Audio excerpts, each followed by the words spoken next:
Yan guys, may tanggap tayong Tecno sa L6 256 plus 8GB hard reset guys. Subukan natin ha. Kapain muna natin, volume down saka power on. Ayaw guys umumbra sa sa volume down saka power. Subukan natin power saka volume up sabay. Release natin power.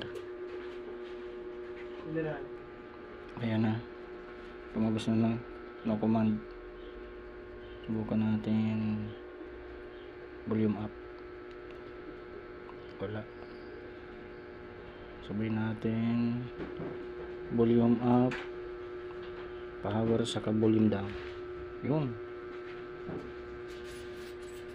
volume up, power, saka click mo yung volume down, lalabas to guys. Alam nyo na kung paano to.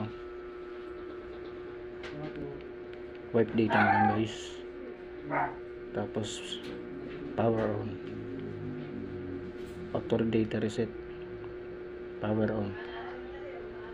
Alam nyo na yung guys ha. Susunod,